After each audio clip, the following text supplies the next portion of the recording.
Sorry, I just cut out there. So I was talking about these pigments here. So we're talking about the blooming in the of the pigment, and that actually moves into that blue, and you can get these interesting for the feathering effects. I like that in the foliage. Just got a little bit of water here, and I just move that.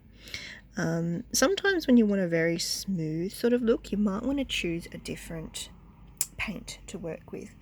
A problem is getting this particular tone of blue in a very smooth paint is quite hard. One of the nicest blues to work with is very smooth is this particular one here, which is a phthalo blue, and this pigment is a very bright pigment. You can see there, more of a teal, but it's very smooth.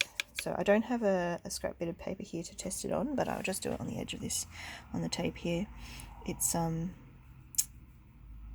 much, well, actually it's not going to show very well there.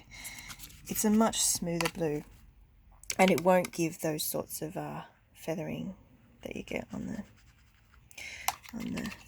with the French ultramarine.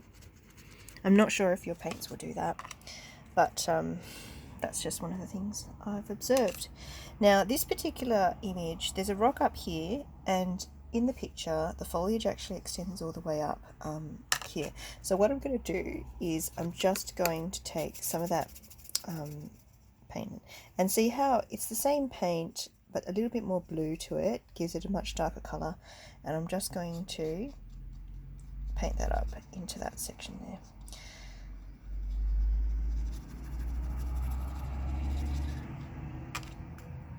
Add a bit more yellow.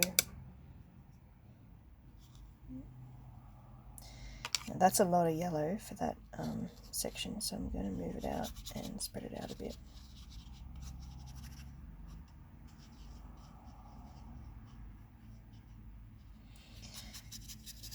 Now down in this section, there is a little bit of what is it? A bit of tree trunk. No, but we'll get to that.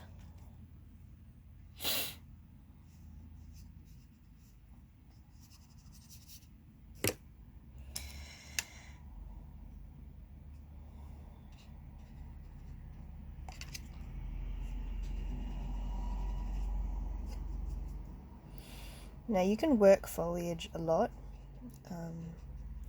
and because, as I said, with my paints, they're very transparent, I can actually work quite a bit on this. If you find that you have too much paint on there, you can actually take it off. This paper's a little bit wet at the moment, but I'll just take one off. If you take your paper and just scrunch it a little bit, you can actually, while it's still wet, you can actually take some of that paint off with paper. So you can get a little bit of a textured effect by doing that as well. So that's something that you can do if you find that you've put a little bit too much paint on. Now with my paints, I actually use very, very little pigment to get the effects that I want. A lot of people I've seen, when they do watercolor, they might use a lot of paint. You'll see that with my paints, I'm using very little. So even with the blue, I might just take up a little bit with my brush, a couple of strokes. If I mix that with the yellow, that's already a lot of pigment. And that's because the paints that I use are very high pigment load. And that means that a high percentage of my paint is actually pigment. There's less wastage that way, and you get a better effect because you don't have, in cheaper paints, the fillers. So yeah. Now with the darker sections, you can actually use a different blue as well. I don't have it out at the moment on my paper, but I might get it out a little bit later. So what I've done here is I'm just rounding off this edge of the rock a bit with the green.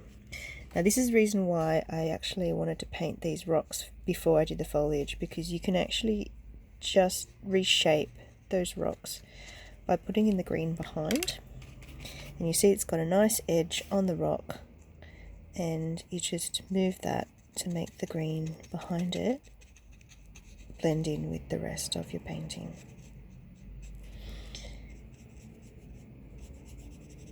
Might be a bit smooth here. We can actually rework that.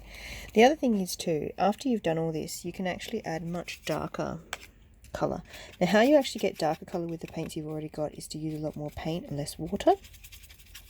Now I can use a lot more blue there with the brown to give a darker section to the rock. So I can put a lot more paint down there, and you can see that's very obviously a lot more paint than what I had previously when I was painting that rock.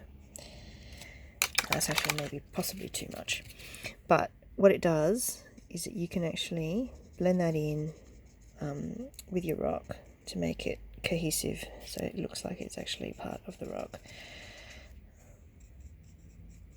A lot of dark in this section in the corner down here.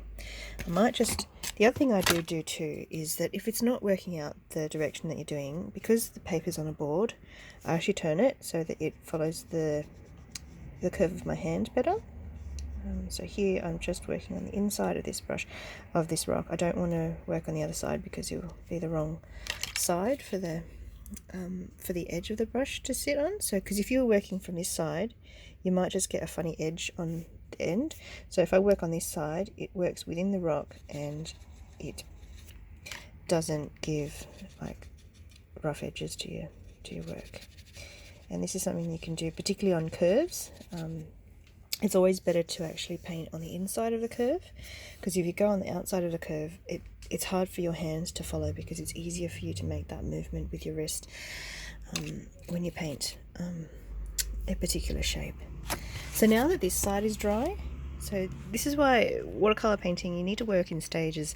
This stage, it doesn't look like the picture yet. It does have some similarities to your photo, but there's still a lot of work to be done. So once this side is dry, you can actually go back behind and work on this side. There's a rock up here, there's a rock up there that you can work on. I would actually leave that top one till last. And there's a big rock here. Now, this photo doesn't exactly resemble, this painting doesn't exactly resemble the photo, because there's more sky that actually comes down through the back of this large rock, but we can actually improvise and create something else in that space. There's a bit of cliff here that you can actually put in as well, just behind the foliage there. So once you actually put that in behind the foliage, we'll actually come back over the top of it with the foliage on this side. I'm just going to leave it there for now, because I think that's actually quite a bit to be going on with. And yeah, I might do another video a little bit later on.